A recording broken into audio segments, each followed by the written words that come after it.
غالباً حیدرآباد سے کچھ لوگ آئے ہوئے تھے اور اندر قبر کے احاطے میں ماتم ہو رہا تھا، نوحہ ہو رہا تھا، اور اسی اثناء میں خواتین نے دیکھا کہ ایک 4 سال کی بچی ہے جو قد و قامت تھی، اس سے ایسا معلوم ہو رہا تھا کہ یہ بچی کی عمر 4-5 سال ہے۔ جب اس بچی کو دیکھا گیا کہ اس قدر بلند آواز سے گریہ ہو رہا ہے، اس قدر نوحہ ماتم پہ ماتم ہو رہا ہے، سمجھ گئے کہ یہ کوئی عام بی بی نہیں ہے۔ اب جیسے ہی لوگ ادھر متوجہ ہوئے، بی بی آنکھوں سے اوجھل ہو گئی۔ ایسا لگ رہا تھا شہید کی بارگاہ میں کربلا کے شہید کی بیٹی آئی ہے۔ اے شہید، تم اکیلے اپنے کو نہ سمجھنا، میں بھی تمہاری زیارت کو آتی ہوں۔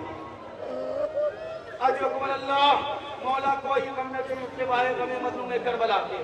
عزیزان گرامی، میں 2 سے 3 منٹ مجلس تمام کر رہا ہوں، میرا وقت بھی تمام ہونے کو ہے۔ ایک بی بی کے مسائل پڑھنا ہے، جو بی بی بڑی مصیبت زدہ ہے۔ 4 سال میں کہیں کوئی ضعیفہ ہوتی ہے، 4 سال میں کہیں کسی کے سر کے بالوں کو رسیوں کی طرح باندھا جاتا ہے، 4 سال میں کہیں کسی کو تماچے لگائے جاتے۔ نہیں، میں جملہ بدل کر کہوں، ارے یتیمی کے پرسے کے بجائے جسے تماچے مارے گئے، میں اس مظلومہ کی مصیبت پڑھوں گا۔ اے وقت امام، مولا اپنے چاہنے والوں پر نگاہ کرم فرمائے۔ اے مولا اپنے چاہنے والوں کے گناہوں کو بخش دے۔ اے مولا ہم خطا کار ہیں، آپ کا میسج نہ پڑھ پا رہے ہیں نہ سمجھ پا رہے ہیں۔ اے مولا ایک مرتبہ نگاہ کرم فرما دے۔ یہ ماں باپ بہنیں بیٹھی ہوئی ہیں، یہ بھائی اور باپ بیٹھے ہیں، ذرا حسین کی بیٹی کو سننا، عباس کی بھتیجی کو سننا، اکبر کی بہن کو سننا۔ 11 محرم کی تاریخ بہت ماتم کر کے اٹھنا، عزیز و روزے جمعہ ہے، امام ہماری آمد کو قبول کرے۔ مقتل کا جملہ ہے، 11 محرم کی جب تاریخ آئی نا، چھوٹی بہنوں کو اپنے چچا سے بڑی محبت ہوتی ہے، چھوٹی بیٹیوں کو، چھوٹی بھتیجیوں کو، چھوٹی بہنوں کو رشتوں کا بڑا خیال ہوتا ہے۔ یہ میرا چچا ہے، یہ میرا بھیا ہے، یہ میرا بابا ہے۔ آپ آمادہ ہو گئے، 11 محرم کی تاریخ آئی، مقتل میں مقتل برپا ہوا۔ عمر سعد نے اعلان کرایا، ارے اس بی بی کو، اس بی ہماری پہ بٹھایا جائے۔ ارے اس ہماری پہ 2 بی بی کون ہے؟ کہا گیا ایک زینب ہے، ایک سکینہ۔ اچھا سکینہ جسے عباس پیار کرتے تھے، جسے حسین کلیجے سے لگاتے تھے، ہاں وہی سکینہ جسے تماچے تو نے مارے تھے۔ اچھا حسین کی سکینہ ہے، الگ سے اونٹ کو منگایا گیا۔ ماتم کرنا عزیزان گرامی، ماتم کر کے مولا عباس سے بھیک مانگنا ہے۔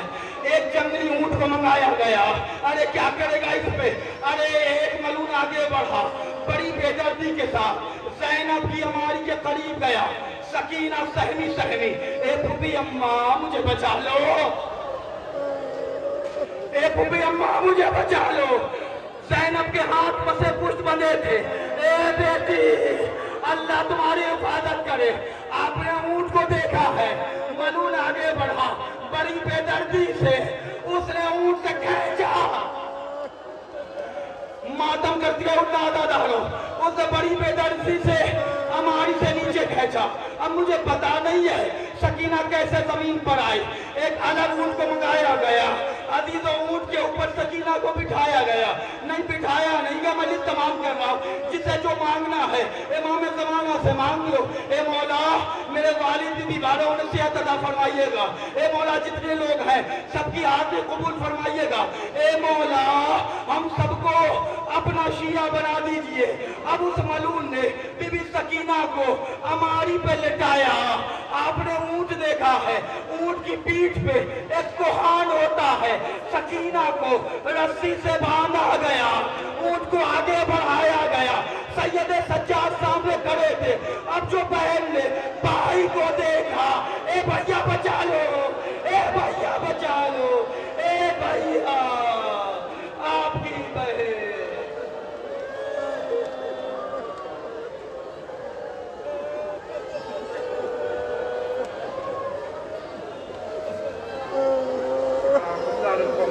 اللہم عجل لولیک الفرج۔